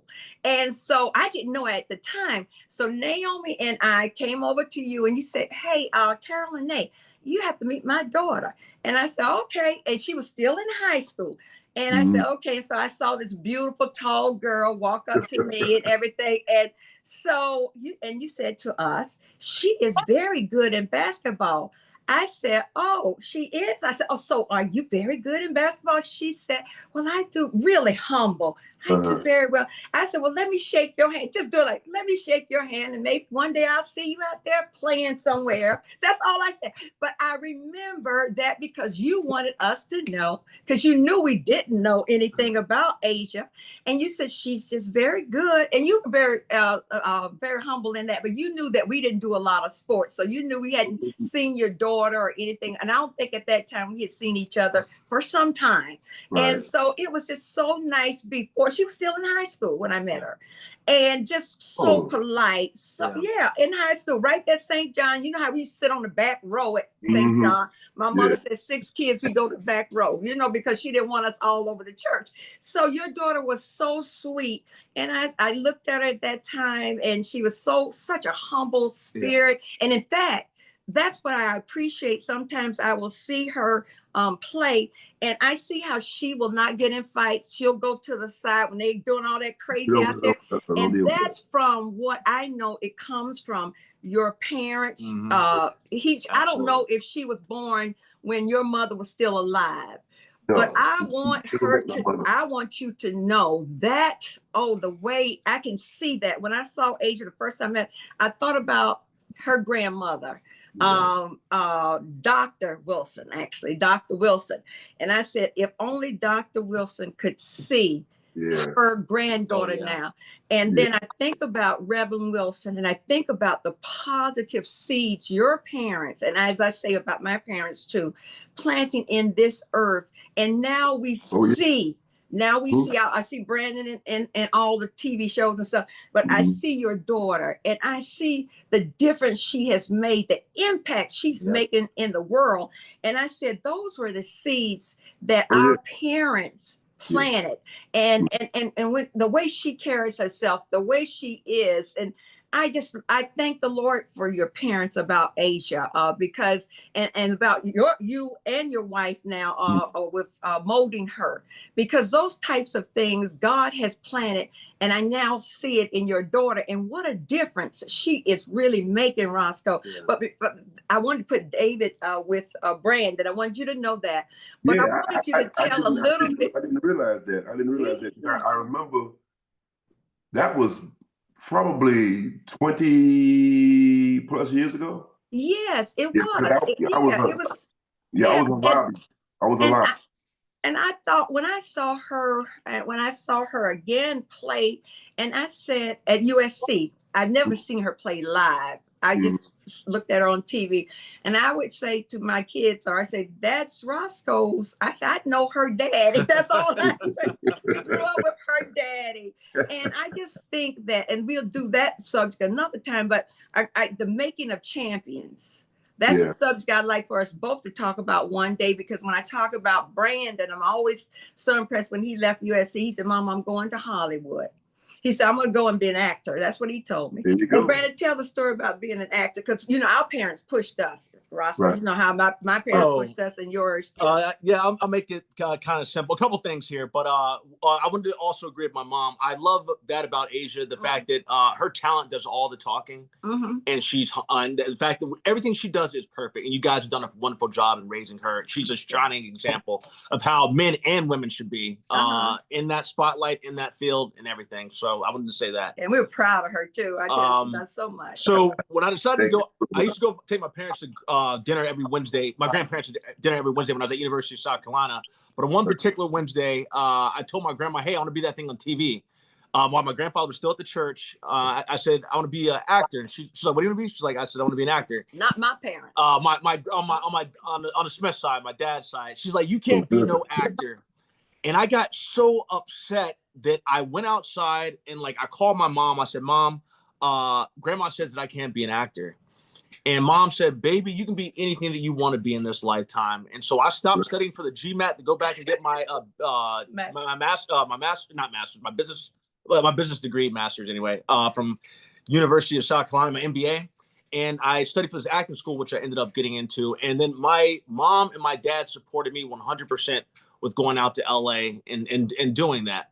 And one of the reasons I asked you, Roscoe, earlier was what got you to, when they were asking you to come to New York, what was that final thing to get you to make that leap? The reason I asked you that question is because I know within myself, I know that I have all the God's with me. I rely on faith heavily. But when I went to Los Angeles to establish my career there, I knew God was sending me there. I knew that was my calling. And then when my time came to move to New York, to work in New York and establish my career there, I knew God was sending me. And I was going to show those New York cats what this Virginia boy could do. Exactly. That's it's just a belief in self. Yeah. It's a belief in self. And sometimes it's hard to go against the status quo, as you may call it. Like I said, my daddy was not athletic at all. At all. Okay. He God bless him. He it looked as though that it was, to him, it was kind of frivolous to play in Europe, for money and that kind of thing. I didn't question him on that. I just said, listen, I think it's a way to do it, And then what I used to remind him of, when he first got St. John, he said that they gave him $600, which is the budget for the church, and the key to the door. And he got started. And he even had deacons pushing back at him. They didn't like his style. He was young, brash. And he just sort of kind of, he would say things like, this deacon would say, "Oh, I think we need to get somebody else," and he was so check it off. And what he would do, he put the deacon name down, and he put the deacon's age by it. The deacon was 85 years old. Okay. We can get that a little time, Yeah. But and it was the same for him. My daddy had to grow into what I was doing, and grow into what I was doing. And I think one of the things that occurred for me was the fact that for him to see what I was doing, and not just basketball, just in my work in general, when I was doing my lobbying work and my juvenile justice advocacy work. I was a juvenile justice specialist. He came along with me. I took him to New Mexico, and I think it clicked for him what I was doing. Yes, sir. That was a discussion. But I want to get back to what you said about doing a podcast about making of a champion. It's amazing this thing is saying that this is not by coincidence. I have been considering writing a book. Yes. And I was going to call it The Making of a Champion, but not necessarily. I'm serious. Mom, I've been saying that for days, like weeks now. I said I want to talk to Roscoe about the making of a champion. And I thought we could have a podcast on that, because I said we're not going to be able to tell everything today, but I think about your daughter being a champion, Olympian as well, going to the Olympics and everything. And then I think about Brandon being this actor who has been on all these TV shows. And what is it about what we do, what God has put in us to help us make these champions, as he's made us a champion, because we are champions as well. What difference we've made in society, what they have watched us do, and now they feel comfortable to take that to the next level with us. Did your daddy get a chance to see that? See your Asia play? Well, yeah, he saw Asia play. He saw Asia play in high school. Great. He didn't see her play in college. No, my daddy died he saw it through high school. Okay. High school. And see, the thing about it is the key word to that is champion. It doesn't have to be an athlete. It can be a lawyer. It can be an actor. Absolutely. It can be a speaker. It can be a politician. That's correct. Right. See, but you use the basis of the backdrop of what you have. That's right. You have the acting experience. You have thespian experience. Yes, sir. Every time I say thespian because I'm a big fan of Saturday Night Live. Oh yes, great show. And I remember they were talking about how they were thespians, and they were just always thespians, But it's those kind of things that people help relate to what you're doing. A champion you can be a champion chess player, you can be a champion cornhole player. Sure. But being a champion is a certain state of mind, and it really is. I wish I'd have had somebody to help me reach what we help Asia do. Because Asia is her mentality is. Didn't she write a book? I think she wrote a book. She wrote a book. It's called, yeah. She has a shoe line. I mean, I've just watched bits and pieces. My cousin Sharon will share things with. In fact, that championship game that they won. I remember I was at my auntie's house, and I was in the room, and Sharon said, "Oh, Asia's coming on camera. They're in the championship." You would have thought I was Asia's aunt, mom, or somebody, because I was screaming. When she would do something, and it was getting close. That was the first time. Yeah. It was getting close. That was the first championship she won with her team. The first championship. Right. And I'm sitting like this. I'm doing like this at Carolina. And she was, and I'm sitting up here. Roscoe, I was screaming, running back and forth. Sometimes I just get too excited to be watching these games. And when it's close like that, I don't know how you keep your cool, because sometimes they're paying the audience. Once in a while, if I watch a game, I say, "Hey, Roscoe," I'm waving at the TV. I said, "There's Roscoe up there." I'm there too. Mr. Wilson, I did want to say this. Sorry, I didn't want to lose this thing. You didn't have that person, but God put that within you to do it for yourself. That's right. Yeah, I didn't. I did that. Well, I shouldn't say I didn't have that person. But you had it within you, though. I was in a world of motivators. Yeah. But Asia was one of those types that I stayed on her. See, my daddy didn't do that because that was not his background. Being a former athlete, I knew to a large degree what it took to go to your next level. If you want to be better, you got to work harder. You got to do certain things. So what happened was, Asia didn't like basketball. She didn't like it. She didn't like the sweat. She didn't like the whole mentality. The whole AAU experience was just not something she liked. And but I told her, I said, Asia, she was getting pretty tall, and you look at this class pictures, and you look at this, you got all these kids certain height, then you got this one kid that's a giant. That's Asia. Yes, sir. So Asia, she likes soccer. She likes track and field. She liked volleyball. She was very good at volleyball. She got the track record at Heathwood, all her school. Oh wow! And I said, let's try out basketball. She did. We put in rec league. She did pretty good, but she did it only because I was, wanting her to do it. Yes, sir. And then she started getting better. We started working out. We trained in the yard, trained in the gym. We trained. So she started getting real good about it, and her confidence built up. And she told me, she was 13 years old. She said, Daddy, I want to be the best high school player in the nation. I want to win a high school championship. I want to be the best college recruit in the nation, and I want to win a college championship, and I want to win a gold medal. Oh wow! And she got all that. She got It's a mentality. Yes, and sir. The mentality can't be taught. What happens? The mentality is developed from birth.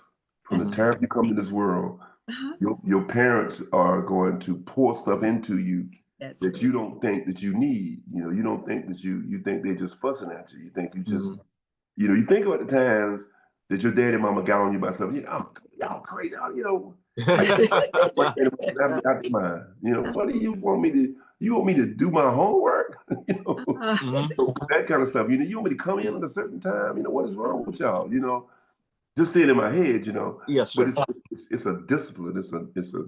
It's a physical and a mental discipline that is. You know, my wife and I, even I, not tag team, but we had our lanes because she was not an athlete, Yes, but sir. her mother was. Her mother, Miss Rakes, we call her Toot. Okay. That's another podcast. Yes, sir. But Absolutely. she was very motivating. She didn't talk a lot, but you can tell that when she was wanting to make a point, she'd make a point. Sometimes she wouldn't even open her mouth, you know. And that was Eva's mother, and she was very focused on what she learned. And she taught Eva, so Eva largely was in charge of keeping Asia focused on all of the things going on around. My charge was to make sure that whatever thing she loved to do, that she's gonna stick with it and do it. So we sort of like worked as a team to make sure she got her lesson, make sure she got her rest, ate properly, you know, just the basic stuff. Yes, sir. But also still be a good person, you know, respectful to others, you know, get your homework, study, which is a lot of stuff to do. But if you start it early enough, it becomes it works for you because there's just second nature now. I'm doing my work. See, some people start late, and it's hard when you get to a certain age. There's just certain things you just ain't gonna do. You know, it's just not gonna do. So Eva was very good on Eva's very calculated, and she studied when schools were recruiting us. She would keep a list of likes and dislikes of the school, likes and dislikes of the coaches, staff, and she would look at it and went, okay, no, we're not going there. We're not going there. We sort of kind of broke things down. And we didn't do that. We just did that with us. We didn't do it with Asia. Yes, sir. We look at it later on. So, but yeah, I wanted this. We're gonna talk about this. Yeah, absolutely. I'd love for you to. We'd love for you to come back and. I definitely love for you to come back and talk about that. Also, I want to say, I wanted to say this for you to make sure that you got this too. You should be proud of yourself because you're the one that broke that generational thing. You said you didn't have that. You wish you had that person. Well, God put all that within you, and you learned it through your travels. You learned that through the work ethic you developed yourself. You learned that through stepping through that wall of fear and going to New York and doing that, taking that F train up to Long Island, even if you had to walk. Man, I tell you, yeah.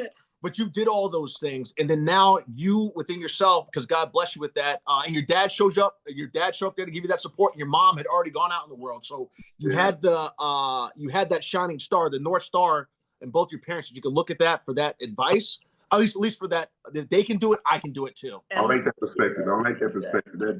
Thank you so much. And then Eva, marrying Eva, and then having Asia. We just started this whole thing of how we're going to develop this child because everybody thinks their child's special. You know, I mean, that's not always the case. Yeah, she's all right, she's special. But we really believe Asia was special.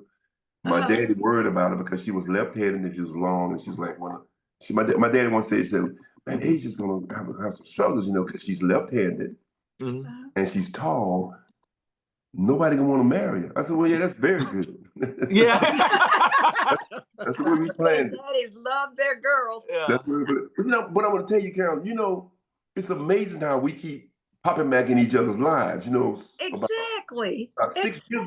About 6 years ago, there was a development project that Rachel, because they told me, I didn't know it at first. They said, well, we got this developer was doing some work for us.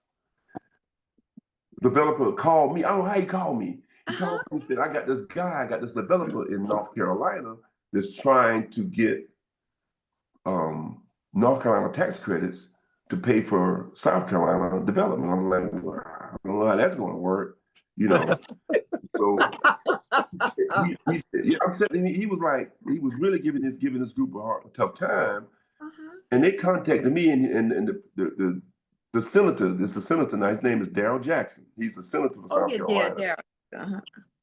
It was his project, and he asked me to help him with it because he's got this developer that's really having a rough time, and that he's giving this bank a rough time with stuff. So I come to find out Rachel is part of, what bank was that? Was it Bank of, what was Bank the bank of she America at the time, or it might have been SunTrust. Might have been Bank of America, maybe. Yeah, I think it was Bank of America. Okay. So he put me, I said, Rachel is that? I said, yeah. So she and I started working on this project together. Oh, I didn't know that. To help mitigate some of the issues they had with this developer that was trying to do stuff that was wasn't illegal, but it was just on the borderline of shady. You know what I'm saying?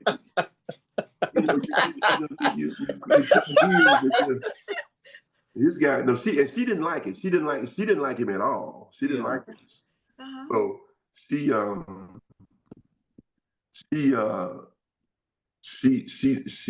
we talked about it, and she told me what she wanted me to do, and I told her what I needed from her, and we mitigated the situation. Shoot, man, it worked out. It was a win-win for both of us. Absolutely. And then that time when we were in Texas some years ago, and they the church had a guest minister to preach. It was in Houston. And we didn't know who it was. It ended up being Brother Hall. It was brother. Like, you met him down there in Houston. In Houston, I'm like, what the heck, man? I said, I can't get away from these halls. They are everywhere. It's amazing how God wants us. God wants us to stay in touch. Right.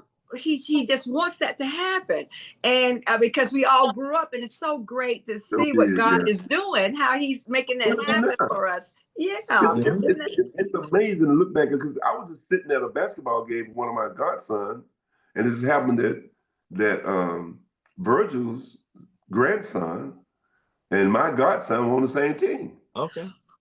Oh, okay. So he told me about this podcast. He sent it to me. He told me, man, he said, you remember Cal? I said, yeah, I remember Cal. He said, her son's doing amazing things, you know. And can't get away from these halls. Yeah. Every time we look around, it's a hall gonna step in there somewhere. Yes, sir. Well, I tell you, Roscoe, I tell you, first of all, I wanted my son to hear your story, and we haven't gotten a chance to tell it all, and to know that you work with youth, and that it's just so great, because South Carolina has some great people that really have impacted the world. And I know that people used to say, this girl from South Carolina, when I used to work in different companies, there's a girl from South Carolina, she's going to change something around here. And it's I always feel that you've changed the world. Your daughter has changed the world. Your family has changed the world. Your daddy, your mother. And the first time I ever met Africans, your mother, the Africans she brought to church, because she traveled everywhere. And she had them at church, and they became brothers. And look how they impacted your life when you went to New York. You stayed at the home. It's everything that I said, those seeds planted by our parents continue to manifest themselves into such beautiful flowers. And so, Brandon, Brandon, any other questions? Well, Mr. Wilson, I'd love to have you back. We'll definitely have you back. I don't know how your next couple of weeks are looking, but we'll have you back again. Well, I'm retired. I mean, I do contract work. Contract work, so I'm retired. But I'm my own. You know, when the alarm went off about 5 minutes before you text me about the podcast, and because I don't have to get up early in the morning. Oh yes, sir. I guess I'm telling 11 million people this, that I don't work. Oh yeah, I thought that was the time you needed, so I was like, all right, we would have done later, but that's okay. Yeah. Just want the world to know I do work. I'm motivated. I just don't like to do it real early in the morning. Yes, sir. But no, I travel, so sometime maybe the next time a podcast we'll do it from Vegas. Okay, that'd be awesome. Because we spend a lot of time, probably half the month we were in Vegas. Okay. Here, because we like to spend a lot of time with Asia, and she owns Las Vegas, and that's her place. I want to move out there. She said, nope. Oh yeah, no, you don't want to live in Vegas. Yeah, Brandon goes and hangs out there. I go to Vegas a good amount, but yeah, you definitely don't want to live there. It's too hot. Now, what y'all got to do? You got to come to a game. Oh yes, sir. I have to check. We'll have to definitely coordinate with you to do that. So are you familiar with Mandalay Bay? Yes, sir. Very, very, very familiar with it. I've been there a few times, actually. Understand that Asia's arena, the venue that she plays in, Is Mandalay. It's Oh, in I the didn't know casino. that. Yeah. I didn't know that at all. She plays in Mandalay Bay. It's called the Michelob Light Arena. Okay. It's right across the street from the Raiders Stadium. So it's right next to each other. They're like it's right across the highway right there. That's right. Vegas does it big. Vegas does it big. And every time we go out there, I'm always blown away. I'm like, look at God. Look at God. My wife and I are riding down Las Vegas Boulevard, and it's a 300-foot marquee of Asia. 300-foot marquee of Asia. On the Bellagio, on Aria. It's just amazing. Sir. All the big hotels. Oh my gosh. Oh my God. It's great to be able to see that, but I try not to. My wife, she's grounded with it. She likes it. We watch it. And that's the other thing. You were talking about, Carol, remember you saying that you can't watch these tight games, these real tight, close games. Uh-huh. Yes, sir. Eva, when we watch the game at home here, and Asia has a free throw that makes the difference. When she leaves the room, she says, "Did she make it?" I said, "Yeah, she made it." But we're both like that. I'm very passionate about playing. I'm very passionate about doing what you're supposed to do. And if she doesn't do something that she's supposed to do, I get mad. Yes, sir. And so she's that buffer. She makes sure I don't choke Asia for not. When you come. Excuse me, not to cut you off. I'm sorry. Did you finish your statement? No, I was just saying we sort of kind of cancel each other out. So I'm the crazy one, but then she's getting crazy too when Asia's doing well and they're winning. She's jumping on the couch and flipping all in the room and stuff. Absolutely. That's when we're not there, but that's cool. That's cool. Yes, sir. It's great. It's great.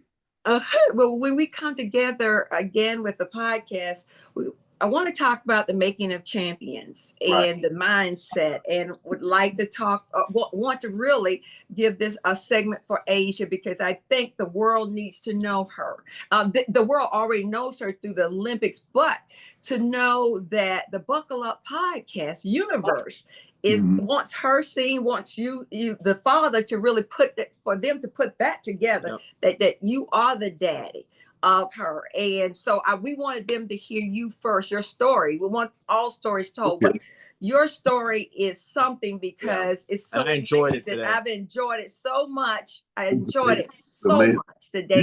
Y'all are good. Y'all try to, you slick, man. You slick. But you're good, because you a lot of times everybody asks us to do stuff. Everyone wants to talk to me about this, and we don't always do that, because of the fact that some of it is just a lot of it's self-promotional. Yes, sir. That I can tell when somebody's really into what you're doing, and you all can pull stuff out of you. Like for example, Stephen Colbert. Yes, sir. The best interviews I've ever seen is with Asia and Stephen Colbert. Because Stephen Colbert can ask the hardest questions, and they can seem like make you want to tell it. I don't know how he does it, but you all have a way of talking. And instead of pulling it out of me, I just lay it out. Yes, sir. It's a gift. It's a gift. Everybody can't do it. Some people go right to the point. Well, what do you think about this? Why do you think this happened? And no, Stephen Colbert was just talking to Asia, got her comfortable, and she started just after a minute or so, I'm gonna run up there and tell her all my life. Yes, sir. Well, we're gonna have you. I want to have you back. I do. I sincerely want to have you back so you can come on, because there's so many different because I want to talk to you about you working with the juveniles as well. I like in that juvenile department, and then also I think you coached at some point too. So I definitely want to hear all that, because I think it's all important. And in college, but yeah, we got to do that. I'm gonna make sure to tell Asia about this, and because. But what I want to tell you is I want you to bring pictures of your parents, because I didn't really get a chance to talk about Dr. Wilson, your mother, as much as I want to talk about her. That's a whole segment in itself, because I was introduced to so many things from her, just being a little girl, and she impacted my life, which you just don't even know. I haven't been able to tell that story yet. And so we have so many pieces, and Reverend Wilson and Daddy working with Reverend Wilson to help build St. John's Church and all of that.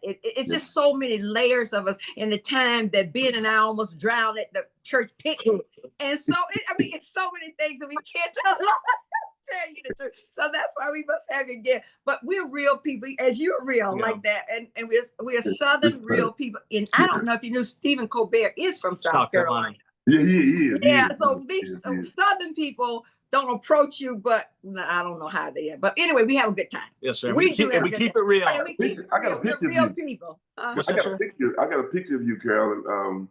Me, you, Ione, my brother Bubba, standing in the garage of the Drill's house. That's what we used to play in the garage, man. That's correct. Play in that garage. That's correct. I gotta find. I'm sending that to you. It's a picture. Okay, send it. Well, Roscoe, you see how we have to have on this podcast. You have to come. We have so much to talk about. Yeah, so much fun, and it's just so much we have to talk about. And so with that, we'll have different pieces of the life of the Buckle Up Podcast Universe, friends and family. Absolutely. And then Miss. We'll have the thespian here draw up like it's a Netflix movie, and we just do episodes. Season one. I have the whole entire plan, Mr. Wilson. I have the whole plan. I know you do. For that. Absolutely. And then I wanted to say, sorry. Go ahead. No, I didn't mean to interrupt you. Go ahead. I'm good. I was just going to say, thank you so much for your time today. But you were going to say something. I didn't want to interrupt you from what you were going to say. I was just saying, I binge on certain Netflix because I have some time, and a lot of time that's my release. Yes, sir. But if you ever see this, I guess I hope I get some credit for the promotion. It's on Netflix. It's called Warrior. Okay. And it's a series about. Is it the fighting one? When the it's a karate. It's based on. I know Warrior. One of my friend's the Irish guy in that show. Yes. That's my friend Dean Yeager. I'll send you a picture of me and him. We worked in a movie together. That is a beautiful movie. I mean, it's serious. It's written around a time. It depicts the time between at the beginning of Reconstruction, the sort of ending of slavery, when the Chinese came over to fix the railroad. Yes, sir. The Americans were working their way in the Reconstruction. The Irish were here. Farmers. They had their own gangs. They had their own mafia. It is an absolute. I binge watched that stuff through. That show's great. Yeah. Oh, okay. It is. I love it. It's historical. It has a very historical reference of Reconstruction.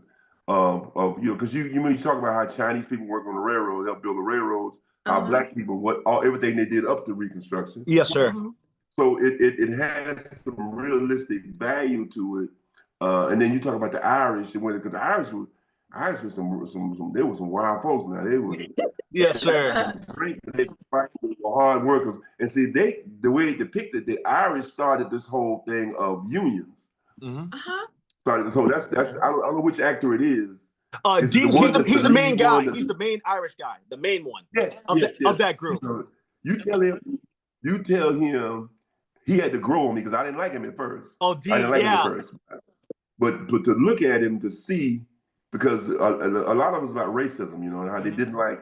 But it wasn't the fact that the Irish didn't like Black people. It's just the fact that Irish like Irish. Yeah, absolutely. So it's a difference. It's a difference. He liked Irish, and he was making sure that his people got jobs. Absolutely. That was a union. He would negotiate with the workers, with the developers. But we'll talk about it. Tell him I really he's one of my favorite actors. I like that. I absolutely will. I'll text him. I'll have to have him on the show too. He's a great guy. One episode, I want you to look at Brandon. His stage name is Brandon Rush. That's why they call me Mama Rush. But I want you to look at that one of Power. I might not have sent that to you. I was on Power Book 2 Ghost with 50 Cent. And Mary J. Blige, their show. I'll send it to you. I'll send you the clip. I'll send you the clip. I want you to see that clip of Brandon. You will see how Brandon changes when he's on the screen. I mean, it's a totally different person. But with that, we talk about different stories. We have just so much more to talk about, Roscoe. But Roscoe, you have been wonderful today. We have had such a time today. Absolutely. Well, I enjoyed it. I hope I didn't embarrass the community. Oh no, you're wonderful. No. You hit so many things that I didn't even think about that were great things that I wanted to go down as well. Even like the integration, traveling to Europe, about your parents, all that was important. Yeah. Even you, even you going after your dream, or like even going after New York. I thought that was so important too. When I look back on it now, it was a bit scary.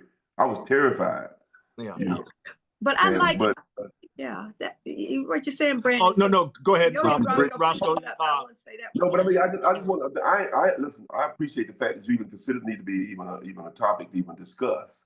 Absolutely, absolutely. Oh yes. I appreciate that. And the next time you'll get a chance to meet Eva, and at some point maybe you get a chance to talk to Asia. Absolutely. Well, we're gonna be in Vegas 1st of August, so we'll be. Okay, I don't get back to LA until August 18th. So yeah, okay. yeah, Well, and then from there. Her agent lives in LA. I'm gonna particularly hook you up with her too. All right, that sounds good, sir. To talk to Jade. So, well, listen, thank y'all so much. Thank you Thank you as well. Where are y'all now? When we do this at the end. What's that, sir? Where are you now? I'm in South Carolina. I'm in Columbia or Lexington. Yeah. You're in Columbia now? Yes, sir. Oh, okay. Yeah. So he'll be leaving soon. So I said, I want to get all the people that I feel would make a difference or impact on the show. We've only been doing the show since April. And we now have 100 episodes. You're episode 100 today, actually. You are episode 100 today. Y'all got quite the following. Yes, sir. Well, it's the reason why y'all work very well together. Thank you so much. It's like I'm talking to a brother and a sister here. That's what we like. Oh, you make me feel so good.